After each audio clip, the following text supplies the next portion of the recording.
नमस्कार दोस्तों, एक बार फिर से स्वागत है आपका अपने ऑनलाइन डिजिटल प्लेटफॉर्म पर जिसका नाम है प्रतिस्पर्धा क्लासेस। दोस्तों, जैसा कि मैंने पिछली क्लास के अंदर आपको द्वीपों के बारे में बताया था कि द्वीप की उत्पत्ति कैसे हुई, बहुत सारे द्वीपों के बारे में बताया कि द्वीप क्या होते हैं, उनकी परिभाषा बताई कि ऐसा स्थलखंड जिसके चारों तरफ पानियों से द्वीप कहा जाता है।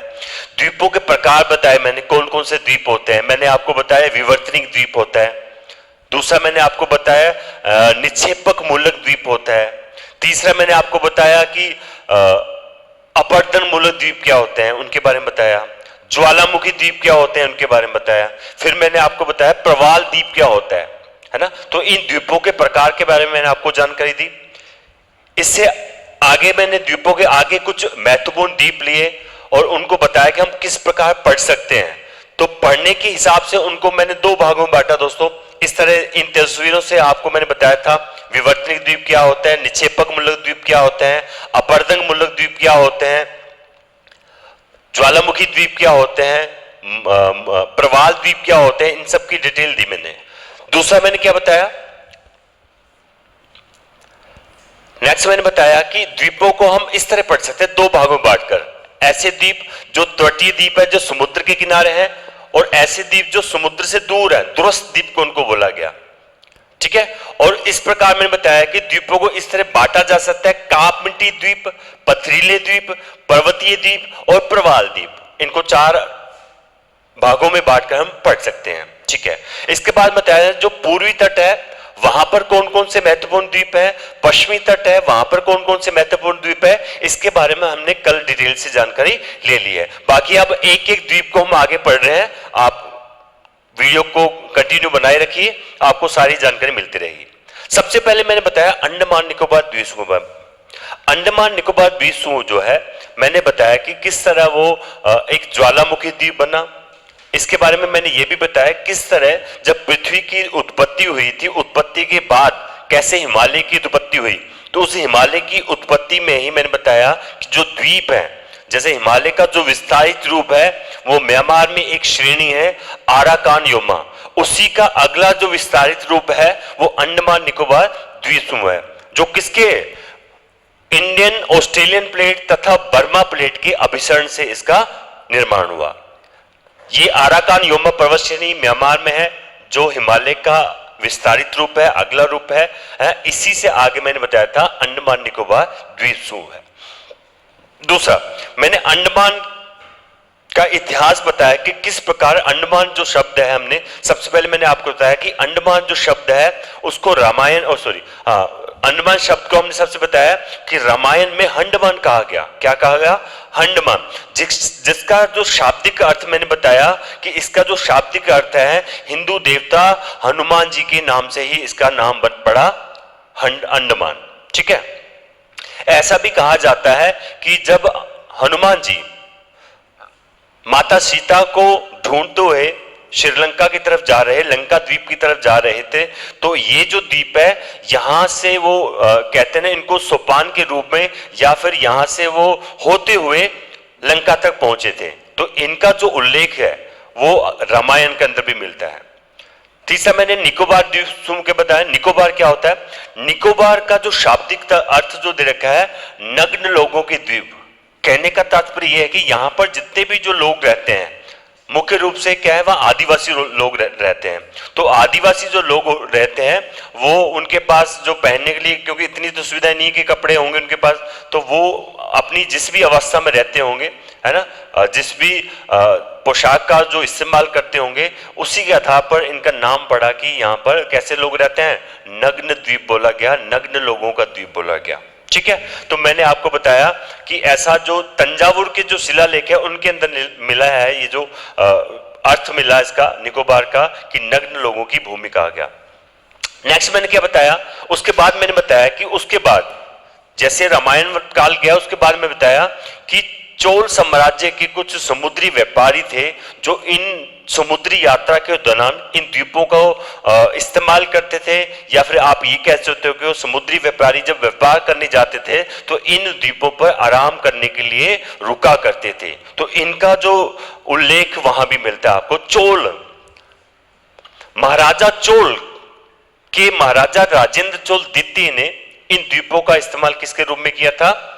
नेवल बेस के रूप में किया था। उसके बाद मैंने बताया तंजावुर के शिलालेखों में क्या है, इन द्वीपों का एक नाम पड़ा क्या, यानी कि उस समय चोल वंश में ही, चोल साम्राज्य की बात कर रहा हूं, उस समय इनका नाम पड़ा मानक्कवरम, यानी कि इन द्वीपों को क्या बोला जाता, क्योंकि यहां पर इन द्वीपों पर तमिल यानी कि तमिलनाडु के आसपास के, केरल के और उधर से श्रीलंका के जो तमिल लोग थे वो इन द्वीपों पर जाया करते थे। ठीक है। उसके बाद मैंने आपको बताया कि 17वीं शताब्दी के आते आते यहां पर मराठा साम्राज्य है, इनकी यहां पर इनका प्रवेश हुआ और यहां के एक सेनापति थे, मराठा साम्राज्य के सेनापति कान्होजी आंग्रे ने भी इन द्वीपों का जो इस्तेमाल किया नेवल बेस के रूप में किया। धीरे धीरे समय आगे बढ़ता गया तो यूरोपियन जो देश हैं या यूरोपियन जो लोग हैं उनका आगमन हुआ। तो 1755 में क्या होता है, यूरोपियन लोगों का आगमन हो जाता है दोस्तों। इससे अगली कड़ी में अब आपको मैं बताने जा रहा हूं कि इससे पहले जितना भी मैंने आपको समझाया हमने पहले वाली वीडियो में पढ़ लिया दोस्तों। इससे आगे देखिए क्या होता है। मैंने बताया कि जैसे ही यूरोपियन लोग यहां पर आए तो सबसे पहले अगर अंग्रेजों की बात की जाए, ब्रिटिशर की बात की जाए, ईस्ट इंडिया कंपनी की बात की जाए तो उनका जो शासन काल रहा ऐसा माना जा रहा है कि 1789 से 1947 तक के, इसी बीच में ही मैं आपको सब चीजें आपको बताने वाला हूं। ठीक है। तो मैंने कहा कि जैसे यूरोपियन लोगों का यहां पर आगमन हुआ तो सबसे पहले यूरोपियन जो दल आया उन्होंने सबसे पहले आकर जो अंडमान निकोबार द्वीप हुए यहां पर अपना एक झंडा फहराया जिसे यूनियन जैक कहा गया। क्या बोला गया? यूनियन जैक कहा गया। उन्होंने अपने यहां पर झंडा फहराया।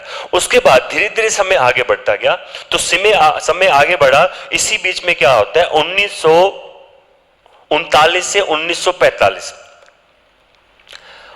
या फिर एक और भी कह सकते हो कि जब वो यूनियन जैक फहराया उसके बाद 1777 यहां पर मैं देखो 1755 में बात कर रहा हूं कि 1755 में क्या हुआ कि 1755 में किनका आगमन हुआ? यूरोपियन लोगों का आगमन हो गया। जैसे ही यूरोपियन लोग अंडमान निकोबार द्वीपों पर पहुंचे उसके बाद उन्होंने यहां पर क्या किया? यूनियन जैक फहराया।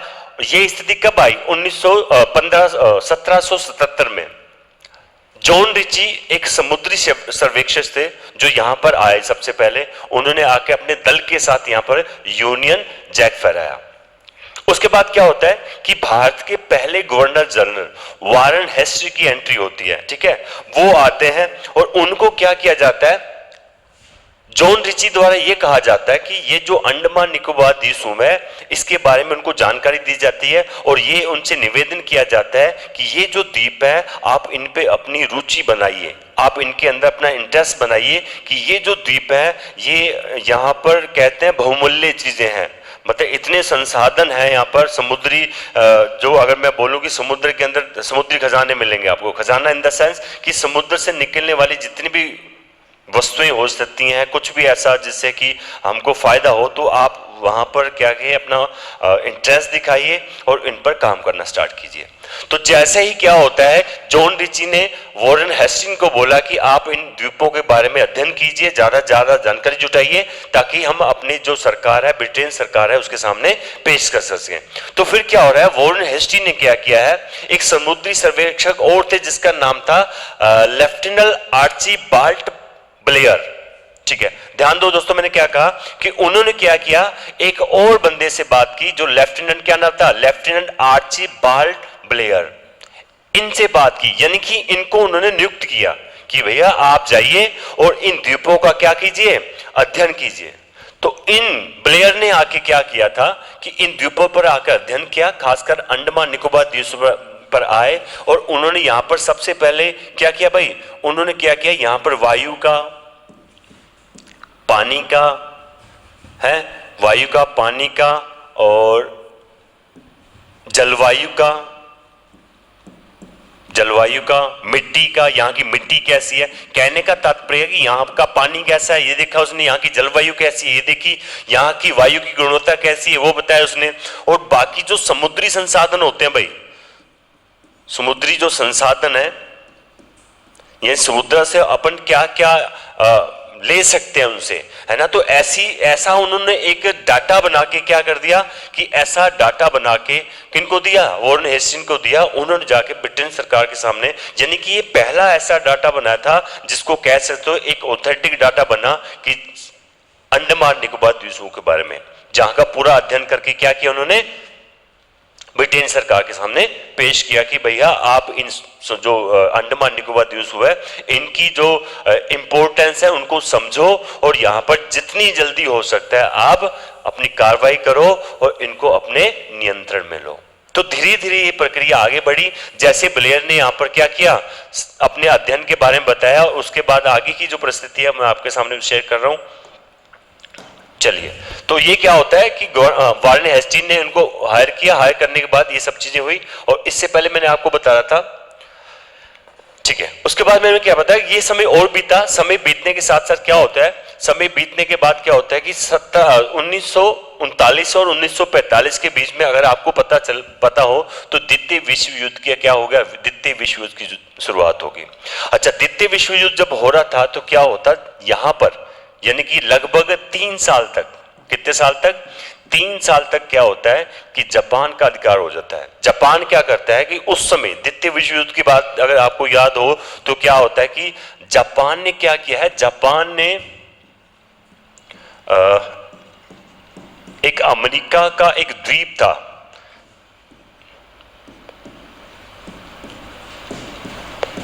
जिसका नाम था पर्ल हार्बर। अमेरिका के द्वीप पर द्वितीय विश्व युद्ध के दौरान, क्या बोल रहे हो, अच्छा फिर से देखो भाई, कलर मैं दूसरा यूज करता हूं क्योंकि ऐसा कहा जा रहा है कि भाई ये कलर जो है दिखाई नहीं देता, कोई बात नहीं। आप देखो मैंने क्या कहा, द्वितीय विश्व युद्ध के दौरान क्या होता है, द्वितीय विश्व युद्ध का जो जापान होता है ना, जापान ने क्या था, पर्ल हार्बर नामक एक द्वीप था। कहां, किसका द्वीप था भाई, ये अमेरिका का था भाई, अमेरिका का। क्योंकि जापान उस समय इतना ज्यादा कॉन्फिडेंस था कि वो अपनी जो गिनती है ना बड़े देशों में गिनना चाह रहा था, यानी कि जो जिनके पास सामरिक क्षमता अधिक हो, यानी कि विकसित देशों में गिनना चाह रहा था, जिनके पास पावर हो। तो पावर के चलते क्या किया जाता है कि उन्होंने इस द्वीप पर, जापानियों ने क्या किया है, पर्ल हार्बर पर क्या कर दिया, अटैक कर दिया, आक्रमण कर दिया। ये जो पर्ल हार्बर था ना, ये अमेरिका का एक नेवल बेस के रूप में इस्तेमाल किया जाने वाला द्वीप था कि यहां पर ही कह सकते हो, यहां पर बहुत सारे युद्धपोत थे भाई, युद्धपोत, ठीक है। यहां पर बहुत सारे युद्ध जो विमान होते हैं ना, विमान, युद्ध विमान, यहां पर वो भी थे यहां पर। और बहुत सारे ऐसे सैनिक थे कि जो इन्हीं द्वीपों पर रहते थे, यानी कि इन द्वीपों से ही डील किया जाता था। जैसे हमारे लिए अंडमान निकोबार द्वीपों की जो इंपॉर्टेंस है, ऐसे ही कह सकते हो कि अमेरिका ने भी कुछ द्वीपों पर अपना नेवल बेस बना रखा था, जिससे कि चारों तरफ की निगरानी रखते थे। तो हमारे लिए अंडमान निकोबार भी द्वीप क्या करता है, बंगाल की खाड़ी में होने वाली कैसी भी हरकत पे निगरानी रखने के लिए हमारे को जो अंडमान निकोबार द्वीप है उसका वैल्यू समझना चाहिए, उसकी इंपॉर्टेंस समझनी चाहिए कि बहुत ही महत्वपूर्ण है। तो जापान के हार्बर जो द्वीप था उस पर अटैक कर दिया, और वहां पर ऐसा भी कहा जाता है बहुत सारे युद्धपोतों को नष्ट कर दिया, बहुत सारे जो लड़ाकू विमान थे उनको नष्ट कर दिया। मतलब 2500 से ज्यादा कह सकते हो भाई, 2500 से ज्यादा सैनिक मारे गए, 200 से ज्यादा जो युद्ध विमान थे वो उनका भी हो गया, और कम से कम 25 के आसपास ऐसा कहा जाए युद्धपोत जो थे उनको नष्ट कर दिया गया।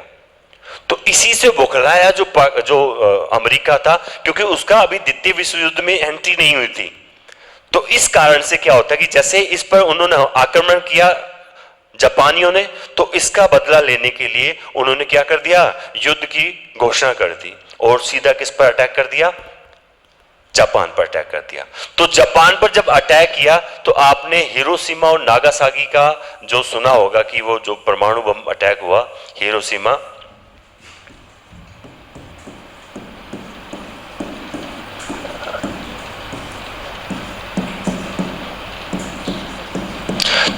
तो अमेरिका ने क्या किया भाई, युद्ध की घोषणा कर दी और हिरोशिमा और नागासाकी पर क्या कर दिया, परमाणु आक्रमण कर दिया, जिससे जापान कहते हैं ना कि बुरी तरह से हारा हार को स्वीकार किया, और स्वीकार करते ही जो मैं ये चीज बता रहा था ना कि जापान ने क्या किया था, अंडमान निकोबार द्वीप पर कब्जा कर लिया। और सुनो, एक रुचिकर चीज बताता हूं कि जब इन्होंने अंडमान पर आक्रमण किया तो इन्होंने एक भी गोली नहीं चलाई,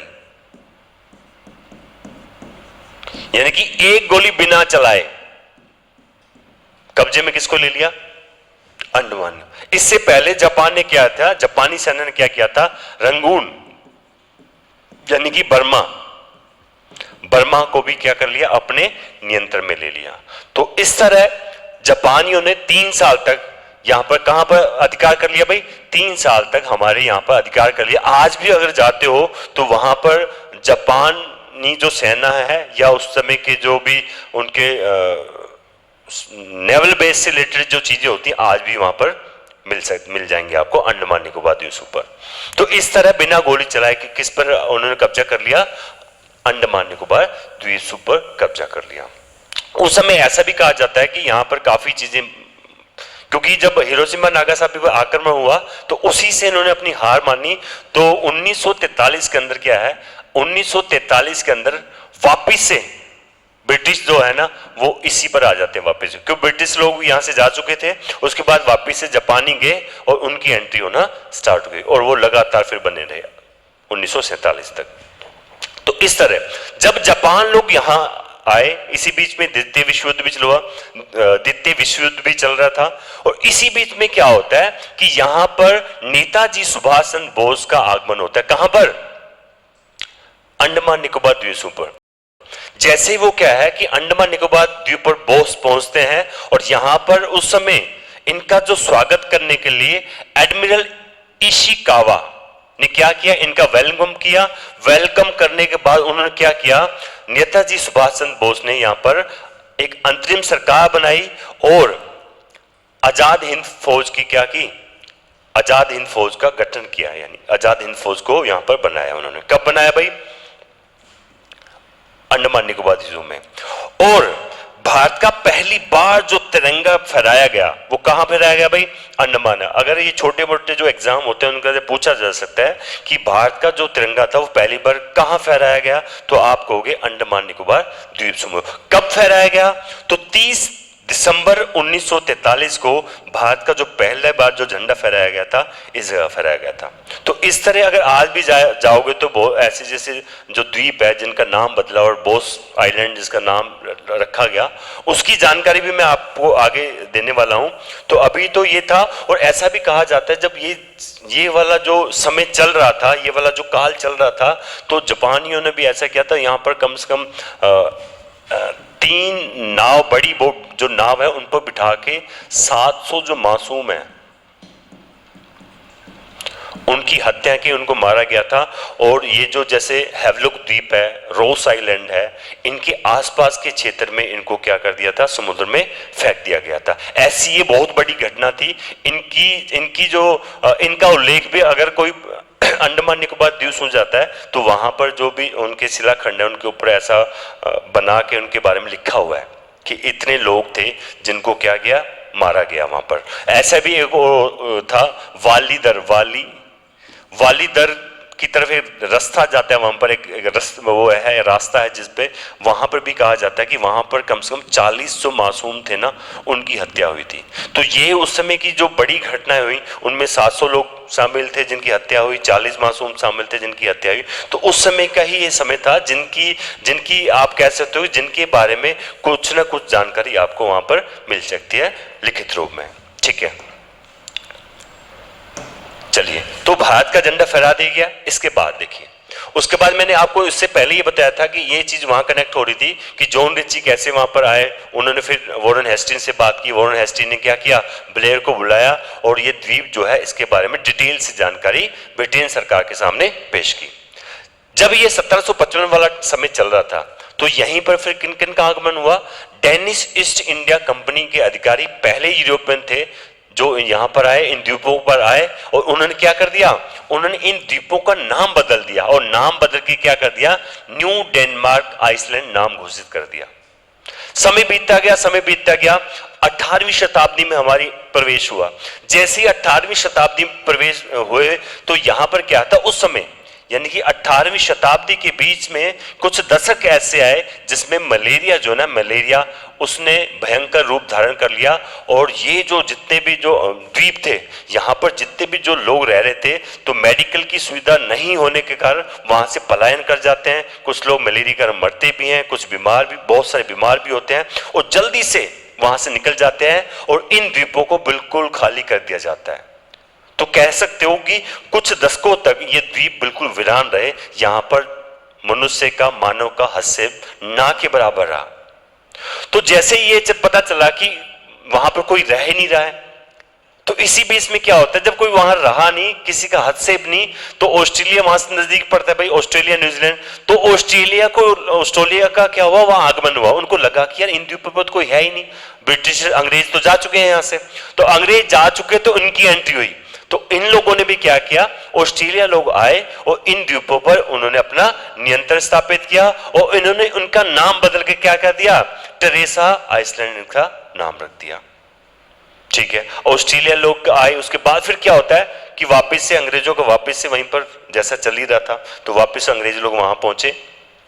1857 अगर आपने क्रांति के बारे में सुना हो, तो इसी बीच में सोचो समय बीतता गया, 1800 क्रांति स्टार्ट होगी। इधर 1857 की क्रांति अपने कहते हैं कि पीक समय पर चल रही थी, इधर ये वाला था। इसी बीच में क्या होता है कि जो भारत है, जो भारत की मुख्य भूमि है, भाई ये तो द्वीप है, ये समुद्री द्वीप तो बहुत दूर है भारत की मुख्य भूमि से। तो यहाँ पर 1857 की क्रांति में जितने भी जो कह सकते हैं कि भारत को आजाद कराने के लिए जो लड़ाइयां लड़ रहे थे, जो सत्याग्रह कर रहे थे, या फिर बहुत सारे आप मान सकते हो कि सबका अपना गर्म दल का अपना रोल था, नरम दल का अपना रोल था। तो इसी बीच में अंग्रेज लोग क्या करते थे, ब्रिटिशर क्या करते थे कि जो भी ऐसे जो आजादी के जो लोग थे उनको पकड़ते थे, यानी कि जो आंदोलनकारी थे उनको पकड़ते थे। तो आंदोलन का दमन करने के लिए क्या करते थे, वो वहां पर उन्होंने सोचा भाई इनको क्या किया जाए। तो 1858 को अंग्रेजों ने पोर्ट ब्लेयर पर अपनी एक कॉलोनी स्थापित की, और जैसे ही कॉलोनी स्थापित की तो क्या किया जाता है, जैसे ही कॉलोनी स्थापित की तो सबसे पहले उन्होंने यहां पर जेल का निर्माण किया, जिसको बोलता है सेलुलर जेल, जिसमें काला पानी की सजा मिलती है। तो जैसे जेल का निर्माण किया तो जितने भी विरोधी थे या स्वतंत्रता सेनानी कह सकते हो, जो देश के लिए लड़ रहे थे, वो चाहे किसी भी रूप में लड़ते हो, ठीक है, तो वो क्या करते थे, इनकी आंदोलन का दमन करते थे, उनको कहते हैं कि कैद में लेते थे और उन कैदियों को जेलों में डाला जाता था। तो जो बहुत बड़े कह सकते हो विद्रोही थे, उनको जो नेता लोग थे, जो विद्रोही थे, जिनके पीछे लोग चलते थे, तो उनको वहां से उठाते थे और यहाँ अंडमान निकोबार द्वीपों की जो जेल है, सेलुलर जेल, यहाँ उनको कैदी के रूप में रखा जाता था। अब वो मुख्य भूमि से बहुत दूर थे। नॉर्मल जो जेल होती है आसपास, तो लोग क्या उनसे मिल सकते हैं या किसी ना किसी रूप में उनके टच में रहते थे वो लोग। लेकिन जब आपको पता समुद्र से बहुत दूर कैदियों को रखा जा रहा है, तो वो अपने लोगों से मिल नहीं पाते थे। तो इसलिए जो खुखार लोग थे या फिर जो आज़ादी के ऐसे दीवाने जिनको परवाह नहीं थी, है ना, वो लोग फिर उनको यहाँ शिफ्ट किया गया। तो धीरे धीरे करके ये जो जेल है, इसका नाम अपने आप में, क्योंकि इस जेल की विशेषता मैं आगे लास्ट में बताऊंगा, अभी तो आप इसमें बनी रहिएगा। अब सुनिए, तो जैसे ये प्रक्रिया चलती रही तो 1857 की क्रांति भी चली गई, समय और बीतता गया और बढ़ता गया, और एक समय ऐसा आया कि 1947 में भारत आज़ाद हो गया। आज़ादी के समय क्या होता है, आज़ादी के समय जैसे भारत का विभाजन हो गया, विभाजन होने के बाद भारत, मुख्य भारत यहाँ, और एक नए देश का निर्माण हुआ, पाकिस्तान का। इसी बीच में क्या हुआ कि ये जो द्वीप थे, इनके बंटवारे को लेकर काफी चर्चा हुई, क्योंकि यहाँ पर ऐसा तो कोई था नहीं कि भाई राजा रजवाड़े रहते थे, किसी रियासत थी ताकि हम पूछा जाए, उस राजा से पूछा जाए या फिर रियासतदान से पूछा जाए कि आप किसमें शामिल होना चाहते हो। तो ऐसा कुछ था नहीं, क्योंकि आदिवासी लोग रहते थे यहाँ पर। तो आदिवासी लोग थे, तो उनको तो ये भी नहीं पता कि देश क्या चीज होती है, उनको तो ये भी नहीं पता था कि हम भारत में आने वाले हैं या पाकिस्तान में आने वाले हैं, है ना। तो आदिवासी थे, ऐसे कोई रियासतदान नहीं थे जिसके कारण इनका निर्णय करना कि ये किधर, इनको किधर मतलब शामिल किया जाए, तो ये काफी मुश्किल काम था। तो उस समय की मैं कुछ घटना जो आपके सामने मैं और डिटेल से बताता हूं। तो जब ये वाला प्रोसेस चल रहा था, तो एक मैं नेहरू जी का रोल बताऊंगा क्या हुआ बंटवारे के टाइम पर। माउंटबेटन की क्या रहा, क्यों माउंटबेटन ने उस समय मध्यस्थता की थी, मिडलमैन के रूप में यानी कि काम किया, बिचौलिए के रूप में काम किया। उन्होंने क्या किया कि इन द्वीपों को किस तरह बांटा जाए, तो उन्होंने ब्रिटिश सरकार से बात की, क्योंकि इनको इनका जो नियंत्रण है वो अपने हाथ में ही रखना चाहते थे अंग्रेज लोग। अंग्रेज लोग बिल्कुल नहीं चाहते थे कि ये भारत को दे दिया जाए। फिर भी क्या है, हमारे नेताओं ने, जितने भी बुद्धिजीवी थे, उन्होंने लगातार उनसे वार्ता की, आंदोलन किए, है ना। कुछ ऐसी गठन मतलब होता है संगठन बनाए जिन्होंने इनके बारे में डिटेल से और एक बीच में एक ऐसा भी कहते हैं कि एक सूचना जो निकली, या फिर कहते हैं मीडिया में एक ऐसी बात उस समय की मीडिया में या सूचना ऐसी आई कि ऐसा क्या गया, ये जो द्वीप है ये अंग्रेज अपने ही नियंत्रण में रखना चाहते हैं। तो ये जो सूचना बाहर के लोगों को पता चली, जैसे भारत के जो नेता हैं, जो बाकी जो बड़े बड़े जो संगठन को चला रहे थे, वो लोगों को पता चला, तो उन्होंने तुरंत क्या है कि हलचल मच गई, भाई ये द्वीप तो भारत के हिस्से में आना चाहिए। तो इस बीच में उनको भी पता चल गया, हेस्टिंग को पता चल गया, बैटन को पता चला कि भाई ये जो है बात सबको पता चली है, तो इसलिए बड़ा विवाद ना हो, तो इसका कोई ना कोई हल निकलना चाहिए। तो हल निकालने के लिए उन्होंने बात की, नेहरू जी से बात की, भाई इन द्वीपों का क्या करना है। तो जैसे ही अभी अंग्रेजों से बात चल ही रही थी, तो क्योंकि वो चाह रहे थे या तो हम ज्वाइंट कंट्रोल में ले रहे हैं, या तो भारत सरकार और जो ब्रिटेन सरकार है या जो अंग्रेज लोग हैं, कि हम दोनों इस पर कंट्रोल में ले लेते हैं, या ऐसा भी उन्होंने कहा कि ये भारत को मतलब अपन भारत से लीज के रूप में ले लेते हैं। तो मतलब अंग्रेजों ने हर प्रयास किया कि जिससे कि इन द्वीपों पर हमारा नियंत्रण रहे। पर हमारे जो बुद्धिजीवी थे, हमारे जो नेता थे, जो इतने बुद्धिमान नेता थे, जिन्होंने क्या किया, इस चीज का भी हल निकाला, और इस चीज का हल निकाल ही रहे थे। इसी बीच में यानी कि ब्रिटिश सरकार से अंग्रेजों से बातचीत चल ही रही थी, तो इसी बीच में तीसरी पार्टी की एंट्री हुई। अभी तीसरी पार्टी भाई सबको, तीसरी पार्टी हुई मोहम्मद अली जिन्ना की, मुस्लिम लीग की, यानी कि पाकिस्तान की एंट्री हुई। जैसे ही पाकिस्तान की एंट्री हुई, तो भाई साहब जिन्ना साहब ने क्या किया, जिन्ना साहब ने अपना एक मुद्दा रख दिया सामने कि भैया जिस तरह भारत का बंटवारा हुआ है, आप इन द्वीपों का बंटवारा करो। तो जब ये बात रखी कि भाई इन द्वीपों का बंटवारा करना है, तो और फिर चर्चा करनी पड़ी उनको, और मीटिंग करनी पड़ी, और बैठ के करनी पड़ी। तो फिर क्या होता है कि जब लगातार बातचीत हुई, तो तर्क वितर्क हुआ। तर्क वितर्क में क्या होता है वो एक बार देख लीजिए। तो जब जिन्ना साहब से पूछा गया कि हम आप ये बंटवारा चाह रहे हो, तो इसमें क्या कि हमको आपको क्यों दें हम, उन्होंने क्या किया कि चलिए एक बार यहां पर देखिए, उन्होंने कहा क्या, देखो भारत का ये वाला हिस्सा जो है, इसको समझने की कोशिश करो एक बार थोड़ा सा। ये भारत का मोटा मोटा मैं एक बार मैप बना देता हूं हल्का सा, समझने के पर्पज से। चलिए देखिए क्या होता है कि यहां पर दोस्तों इस तरफ तो है पूर्वी पाकिस्तान, क्या है यहां पर पूर्वी पाकिस्तान। पूर्वी पाकिस्तान का मतलब क्या हो गया, आज की डेट में बांग्लादेश। आज के देश में क्या हो गया, वो बांग्लादेश हो गया, ठीक है। और इधर था पाकिस्तान। तो सबसे पहले तो जिन्ना साहब ने कहा कि भाई इधर पूर्वी पाकिस्तान है, इधर आप पश्चिम पाकिस्तान कह सकते हो, तो हमको क्या है कि अपने दोनों देशों में जाने के लिए, यानी कि अपने ही देश में जाने के लिए, यहां से हमको क्या दे दीजिए, एक रास्ता दे दीजिए, एक गलियारा बना दीजिए, गलियारा। सोचो कि उस समय, अभी तो चलो यहाँ भारत का ये वाला पीओके वाला क्षेत्र है, इधर पाकिस्तान है, तो भारत की जो ये वाली जो सीमा रेखा है, सबसे ज्यादा मतलब कहते हैं ना कि यहीं पर आतंकवादी घटनाएं, लड़ाइयां झगड़े यहीं पर होते जाता। सोचो कि जब ये वाला गलियारा मिल जाता, तो यहाँ पर पाकिस्तान के लोगों का आना जाना होता है ना, तो आए दिन कुछ ना कुछ, यानी कि ये कह सकते हो कि आए दिन कुछ ना कुछ बड़ी घटनाएं होती। तो सबसे पहले तो इसको कट किया कि भैया हम बीच में से रास्ता नहीं दे सकते हैं, ठीक है। अच्छा रास्ता नहीं दे सकते, फिर क्या जिन्ना साहब ने बोला भाई कोई बात नहीं, बीच में नहीं दे सकते तो हमको फिर इधर से जाने दीजिए। तो यहां पर जाने के लिए उन्होंने फिर क्या है, समुद्री सीमा की मांग की। तो समुद्री सीमा उनको जो इंटरनेशनल जो कोर्ट होता है, या फिर समुद्री सीमा का जो निर्धारण होता है, इंटरनेशनल कोर्ट में है, तो वो था। लेकिन जो अंडमान निकोबार द्वीप में वो तो भारत की मुख्य भूमि से काफी दूर है।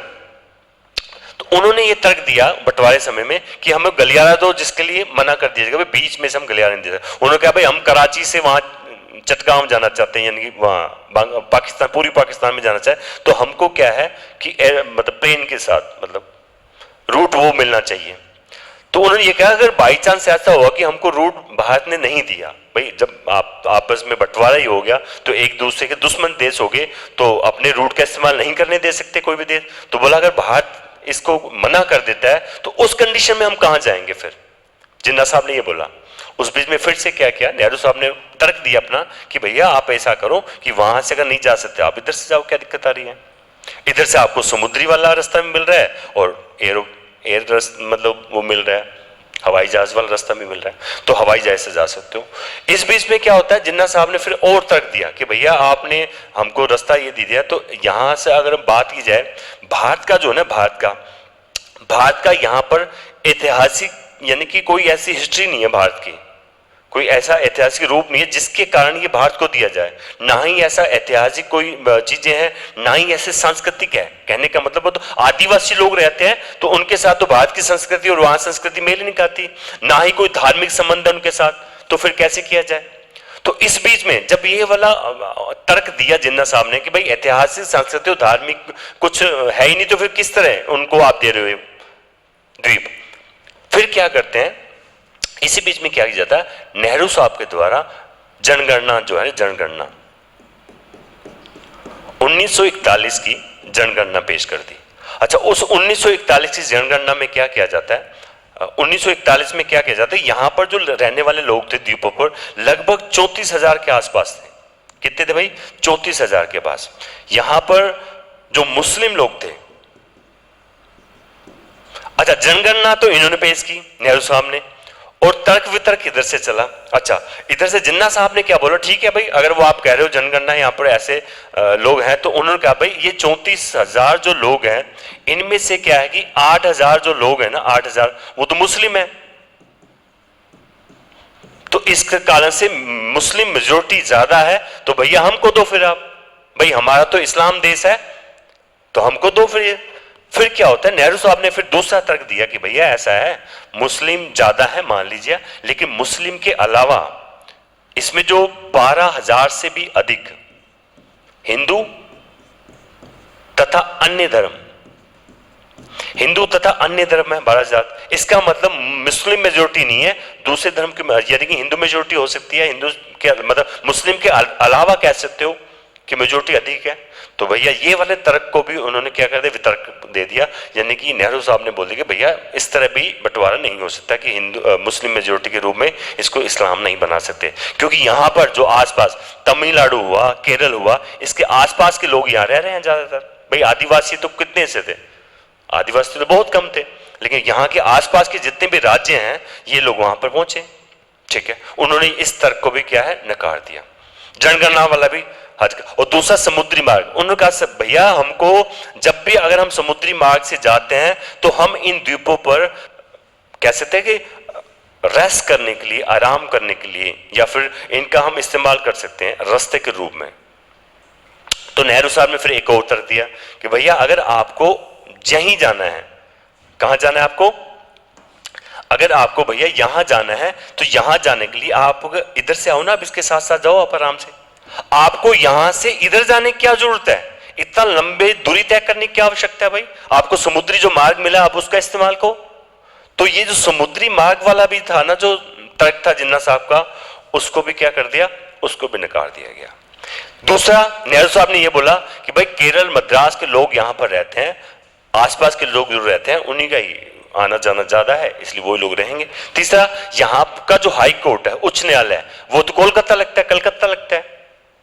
तो ऐसे बहुत सारे कारण दिए कि जिसके कारण क्या होता है, फाइनली माउंटबेटन क्या करते हैं कि भैया ये वाला जो है चर्चा को आगे बढ़ाओ।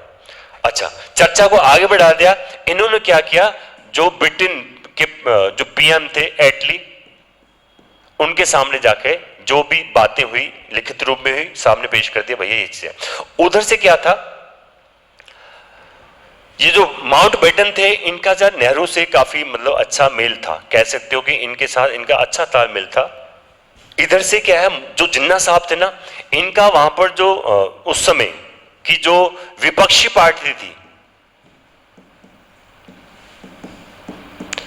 विपक्षी पार्टी के एक नेता थे, विपक्षी नेता थे चर्चिल। इन्होंने क्या किया, और चर्चिल साहब जो थे ना, वो जिन्ना के बहुत करीबी थे। उन्होंने उनकी मदद ली कि भैया ये जो भी यहाँ जितना भी डिस्कशन किया है, वो जाके चर्चिल को बताया कि भैया हमको इस आधार पर ये द्वीप चाहिए। उन्होंने फिर उनसे एटली से बात की, इधर से माउंटबेटन ने भी बात की। तो माउंटबेटन क्या चाहते थे, भाई मैं यहाँ से जैसे तैसे करके जल्दी से निकलना चाहता हूं, और निकलो भी शांतिपूर्वक तरीके से, ऐसे नहीं वापस फिर से इनके बीच में जंग हो जाए। तो वो नहीं चाहते थे कोई बड़ा विवाद फिर से घटे।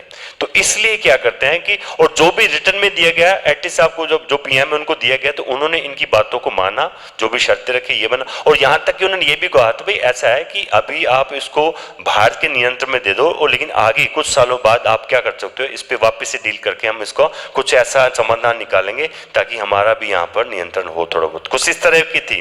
नेहरू साहब ने उस टाइम बोला ठीक है भाई, अभी अगर आप हमको दे रहे हो तो आप दे दीजिए, लेकिन आगे फ्यूचर में कभी ऐसा हुआ कि हम किसी वार्ता पर पहुंचेंगे और निर्णय लिया जाएगा तो हम मेरी तरफ से यस है, तो यस हो गया। लेकिन ऐसा आज तक कभी हुआ ही नहीं, उसके बाद किसी का हस्तक्षेप नहीं हुआ।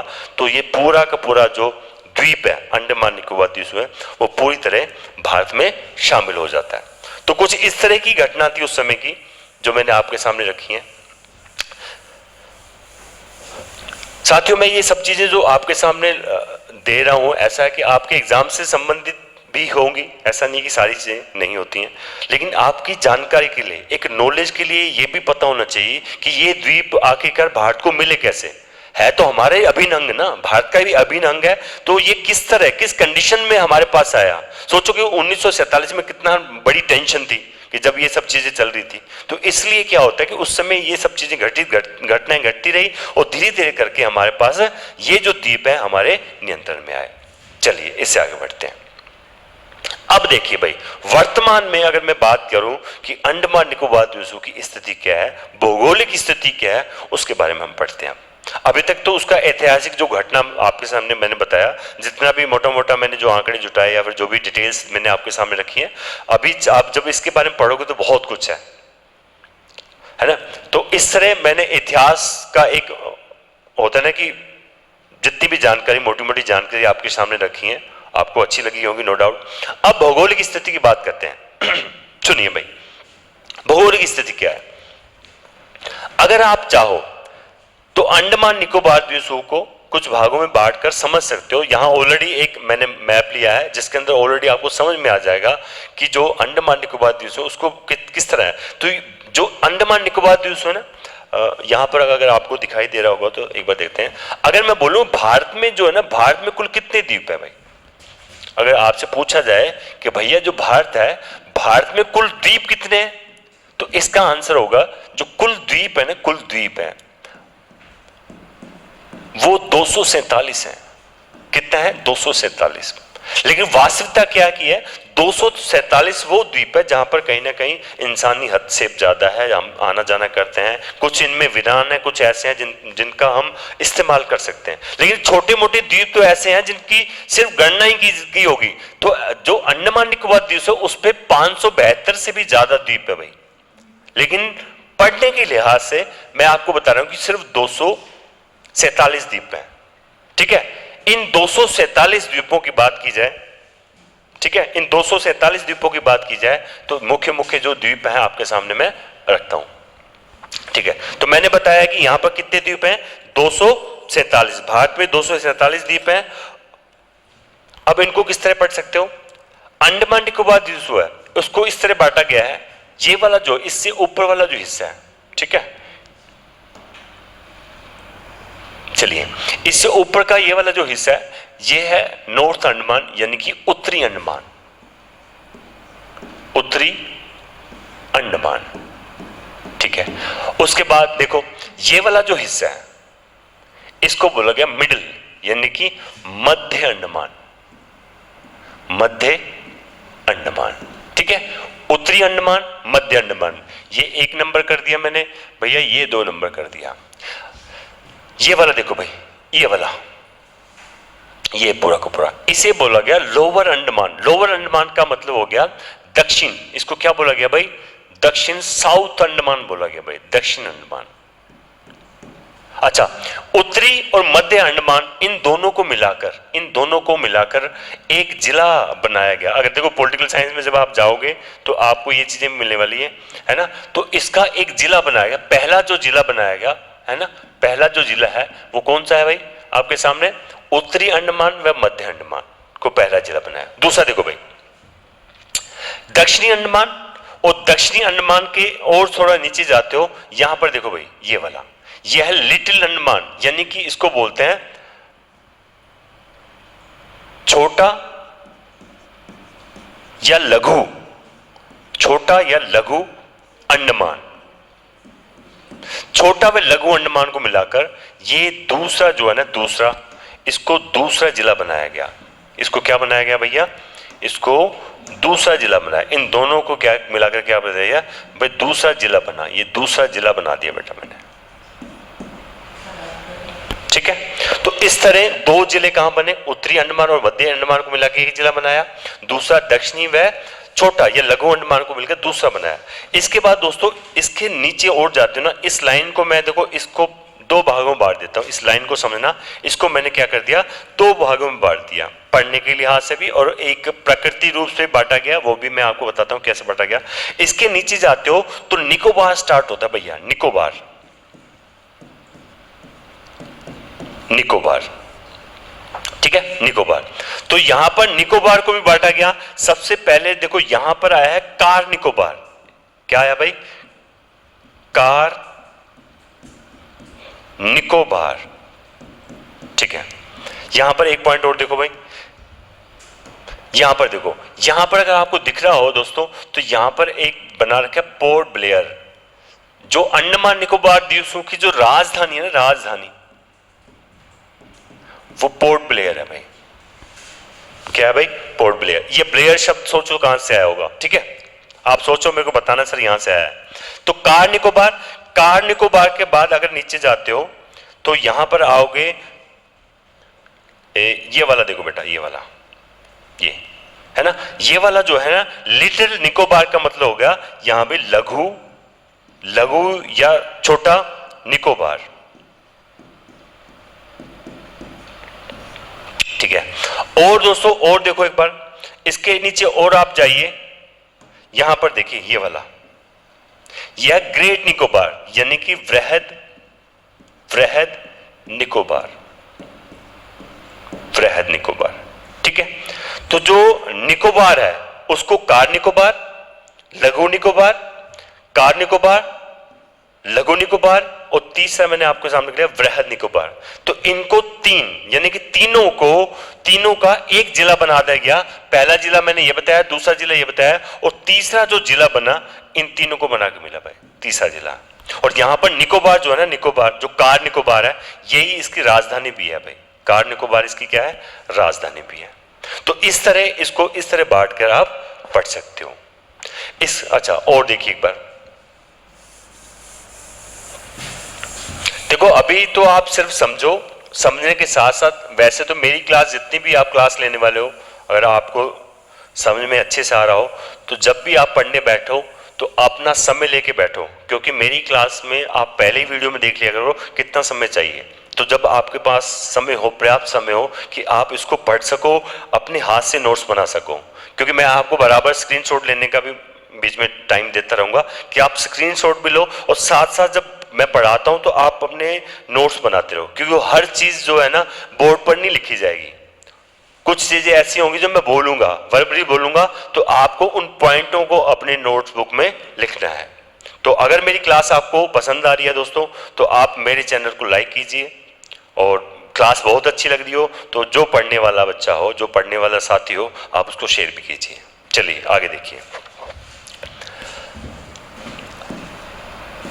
चलो जो अंडमान निकोबार द्वीप समूह है, अंडमान जो निकोबार द्वीप समूह है, उसका जो दक्षिण, अगर दक्षिण की बात करूं तो उसका जो अक्षांशीय विस्तार है भाई, यहां मैं लिख रहा हूं अक्षांशीय विस्तार।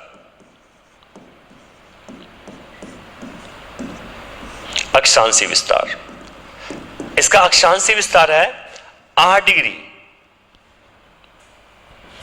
एक मिनट,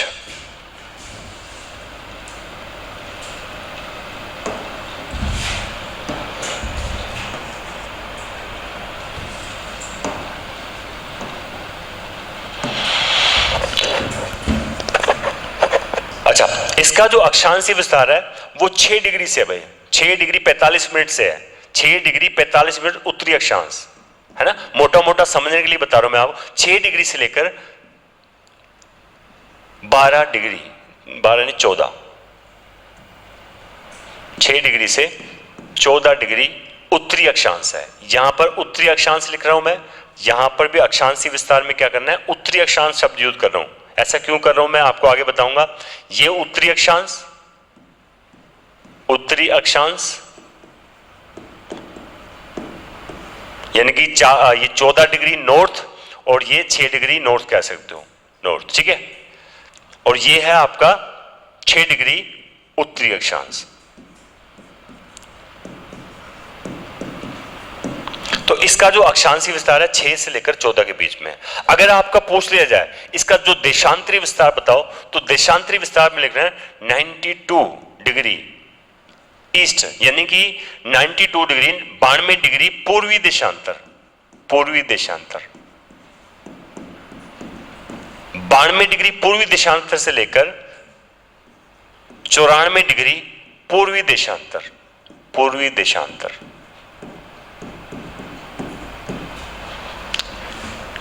नाइन्टी 92 ईस्ट और 94 ईस्ट कर देना आपको समझने के लिए। तो ये इसका अक्षांशीय विस्तार है। तो आप एक बार मोटा मोटा जो जो चीजें मैं आपके सामने नोट डाउन कर रहा हूं उनको एक बार आप साथ साथ में स्क्रीनशॉट भी ले सकते हो और आप पढ़ सकते हो उसको साथ में। चलिए और विशेषता देखिए भाई साथ साथ में आप लोग।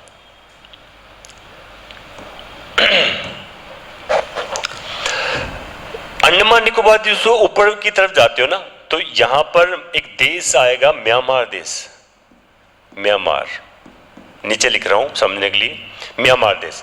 म्यांमार देश के ही दक्षिण की तरफ यहां बहुत सारे द्वीप हैं। यहां पर जो द्वीप हैं उनको कोको द्वीप कहते हैं भाई। कौन से द्वीप बोलते हैं? कोको द्वीप, कोको द्वीप, कोको आइलैंड, कोको द्वीप बोलते हैं। और कोको द्वीप और जो ये अंडमान निकोबार द्वीप का सबसे उत्तर वाला है। यहां पर एक द्वीप और है, अगर आपको थोड़ा सा और बताऊं तो यहां पर द्वीप है, इसको लैंडफॉल द्वीप कहते हैं। लैंडफॉल, लैंडफॉल द्वीप बोलते हैं भाई। यहां पर लैंडफॉल द्वीप है जो सबसे उत्तर में है, ठीक है। तो यह कह सकते हो अंडमान निकोबार द्वीप और म्यांमार के बीच में क्या है? कोको द्वीप है। तो इसी इन दोनों के बीच में जो जलीय भाग है, कौन सा भाग है? जलीय भाग। जो जलीय भाग है उसको बोला जाता है कोको चैनल, कोको चैनल। अच्छा, ये कोको चैनल जैसे देखो भाई, अभी मैंने थोड़ी देर पहले बताया था कि इसको दो भागों में बांटकर हम पढ़ सकते हैं, ठीक है। दो भागों में बांट कर पढ़ सकते हैं, ये अंडमान और ये निकोबार, ये अंडमान और निकोबार। इनके बीच में यहां से देखो, यहां से देखो यहां तक, इन दोनों के बीच में काफी जलीय क्षेत्र बड़ा है, ठीक है। इस बीच में क्या है कि यहां से ना 10 डिग्री उत्तरी अक्षांश रेखा, 10 डिग्री उत्तरी अक्षांश रेखा यहीं से गुजरती है भाई। 10 डिग्री उत्तरी अक्षांश रेखा कहां से गुजरती है? लघु अंडमान व कार निकोबार के मध्य से जो जलीय भाग है यहां से निकलती है। इसी को बोला गया है 10 डिग्री चैनल। ये जो जलीय भाग है इसको क्या बोला गया भाई? 10 डिग्री चैनल। अगर आपसे पूछ लिया जाए, और पूछना नहीं, ये बहुत सारे ऐसे एग्जाम, अगर आप पीछे एग्जाम जिस भी एग्जाम की तैयारी कर रहे हो तो वनडे एग्जाम बहुत सारे जिसमें ये पूछा जाता है कि ये जो 10 डिग्री चैनल है ये किन को विभक्त करता है ना। तो आप कह सकते हो 10 डिग्री जो चैनल है लघु अंडमान तथा कार निकोबार को विभक्त करता है, ठीक है। इसी प्रकार जो कोको चैनल है जिसके बारे में अभी बताया, भाई कोको चैनल किन को विभक्त करता है, तो आप कह सकते हो कोको जो चैनल है म्यांमार और अंडमान निकोबार द्वीप समूह को क्या करता है, अलग करता है।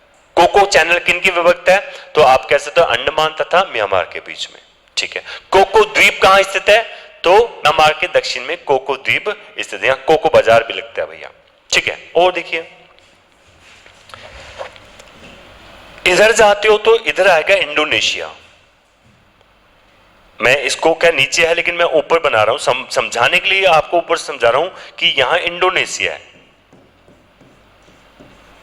इंडोनेशिया, ठीक है। इंडोनेशिया, इंडोनेशिया का यहां पर एक द्वीप है, इस द्वीप को मान के लो, इसका नाम है सुमात्रा। यह भी कह सकते हो कि जो वृहद जो निकोबार है इसके जो सबसे नजदीक कोई देश है तो कौन सा है, तो आप कह सकते हो वृहद निकोबार के सबसे नजदीक इंडोनेशिया है, वृहद। अगर आपसे ऑल ओवर पूछा जाए कि जो अंडमान निकोबार द्वीप समूह है उसके सबसे पास में सबसे निकटवर्ती देश कौन सा है, तो उसके सबसे निकटवर्ती देश आएगा म्यांमार। म्यांमार जो है अंडमान निकोबार द्वीप समूह के सबसे निकटवर्ती देश है। और वृहद निकोबार के सबसे निकटवर्ती देश कौन सा जाएगा, तो आएगा इंडोनेशिया, ठीक है। इंडोनेशिया और निकोबार बोलो या अंडमान निकोबार बोलो, बात एक ही, क्योंकि पूरा आएगा तो अंडमान निकोबार, इनके मध्य जो जलीय भाग होगा या उनको बोलते हैं ग्रेट चैनल, ग्रेट चैनल। अगर आपसे पूछ लिया जाए जो ग्रेट चैनल है किन को विभक्त करता है, तो इंडोनेशिया और अंडमान निकोबार द्वीप समूह को विभक्त करता है ग्रेट चैनल, ठीक है। चलिए यहां पर अगर आपको नजर आ रहा हो तो यहां पर है अंडमान निकोबार सी देखा है, अंडमान सी दे रखा है, यानी कि अंडमान सागर है। यहां पर अंडमान जो सागर है ना, ये क्या करता है, इसके उत्तर में तो म्यांमार है, जो अभी आपने देखा म्यांमार है, इसके इधर जाओगे तो थाईलैंड है, इधर क्या है, थाईलैंड, और इस तरफ जाओगे तो अंडमान निकोबार द्वीप समूह है।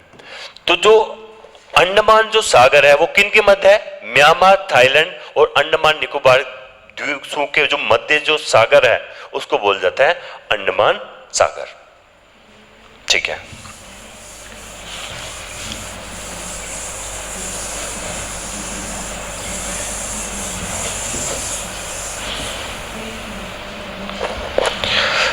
अगर आपसे एक पॉइंट और पूछूं भाई, यहां पर यह है आपका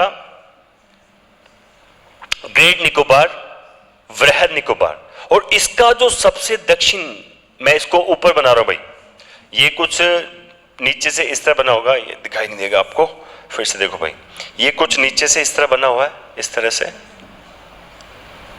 ऐसा कह सकते हो। तो ये जो ग्रेट निकोबार है, वृहद निकोबार है, वृहद निकोबार,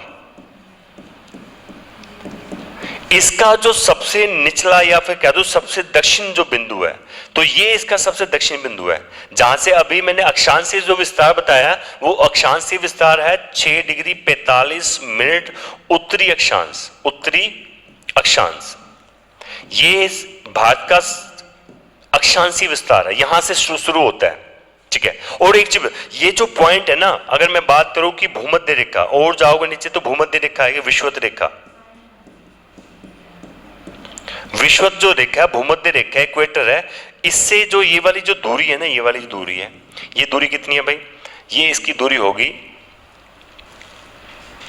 876 किलोमीटर, यानी 876 किलोमीटर दूरी है, किसके बीच में भाई, भूमध्य रेखा, विषुवत रेखा और भारत के मध्य। अगर आपसे दूरी पूछ, ये भी क्वेश्चन आया हुआ भाई, भारत और विषुवत रेखा के मध्य दूरी कितनी है, तो आप बताओगे 876 किलोमीटर।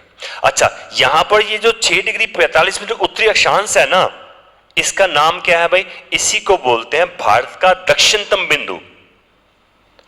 भारत का दक्षिण तो जो बिंदु है उसको बोला जाता है, उसका नाम मैं यहां लिख देता हूं, उसको बोला जाता है इंदिरा पॉइंट, यहां लिख रहा हूं भाई इंदिरा पॉइंट।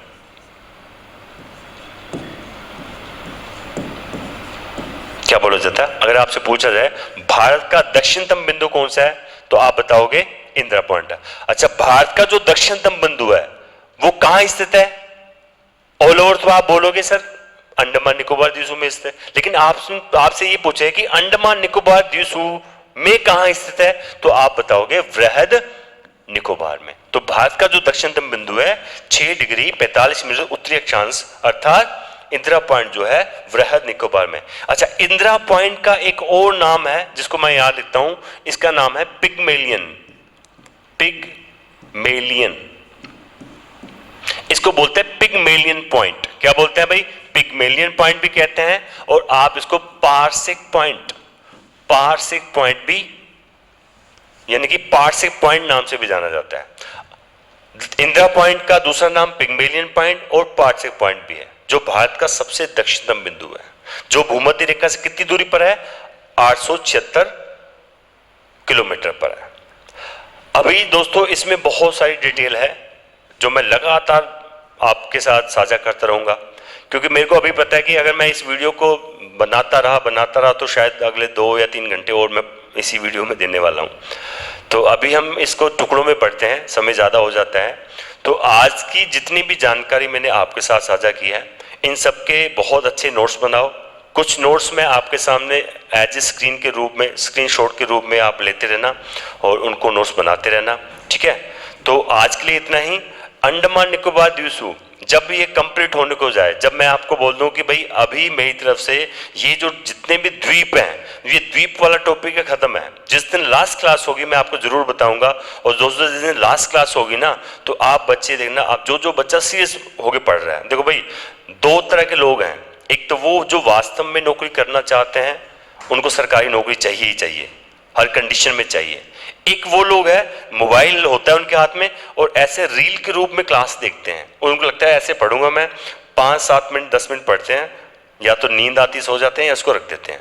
जो बच्चा सीरियस है भाई मेरे को पढ़ना है, तो वो नोट्स बनाएगा। इतना मैं बोल रहा हूँ कि जिस दिन आपके नोट्स कंप्लीट होते हैं इस टॉपिक के, उस नोट्स को जब आप देखोगे तो आपको कंपेयर करने के लिए ना ढूंढना पड़ेगा, भैया ऐसा कौन सा टीचर रहा हूं मैं जिससे कंपेयर करूं। और हो सकता है कि ऐसे बहुत सारे टीचर आप खुद ही बोलो कि सर मैंने इनकी वीडियो देखी थी, इनकी भी वीडियो देखी थी, फलाने टीचर की भी देखी थी। एक टीचर ने कहा लो भाई एडवांस लेवल पढ़ा रहा हूँ, लो भाई डीपली पढ़ा रहा हूँ मैं। तो आप उनका डीपली पढ़ना भी देख लेना, एडवांस लेवल भी देख लेना, और उसके बाद मेरी इन वीडियो को भी देख लेना। तुलना करना बाद में, अभी नहीं, जब मैं इस वीडियो को कंप्लीट कर दूं तब आप इसकी तुलना करना और अपने कंपटीशन की तुलना करना। दोस्तों एग्जाम कोई सा भी हो जिसके अंदर इंडियन ज्योग्राफी आती है, भारत भूगोल आता है, और भारत भूगोल के अंदर अगर आपको पता चले कि पहले आप चेक तो करो सिलेबस क्या है, उस सिलेबस में दे रखा है द्वीपों के बारे में, हिमालय के बारे में, है ना, पर्वतों के बारे में दे रखा हो, तो आप उनमें देखना अगर द्वीप वाले भी है ना, तो द्वीपों में जाओगे तो आपको ये चीज़ें मिलने वाली है। उसके बाद फिर आप तुलना करना बंद कर दोगे। तो आज के लिए इतना ही। बहुत जल्दी मैं इससे अगली वाली जो क्लास होगी बहुत जल्दी लेके आता हूं। तब तक आप इसी वीडियो को अच्छे से देखो, एक बार में समझ नहीं आता दोबारा देखो, और दोबारा जब देखोगे तो आपको मतलब दूसरी बार में तो वीडियो लगभग क्लियर हो जाती है। तो आज के लिए इतना ही, अगली वीडियो में बोलते हैं। और अगर क्लास अच्छी लग रही है, आपको पसंद आ रही है, तो कुछ भी ऐसा आप लिखिए ताकि मैं उसको पढ़ूं, समझूं, और कुछ भी ऐसा लगे कि बहुत चेंजेस लाना हो, या कुछ ऐसा लगे कि भाई नई चीज़ आप और सर इस पे वीडियो बनाओ, कोई भी ऐसा टॉपिक लगे तो आप मेरे को बताए, मैं उस पर वीडियो बनाता हूँ फिर साथ में। ठीक है, आज के लिए इतना ही, अगली क्लास में बहुत जल्दी मिलते हैं। जय हिंद।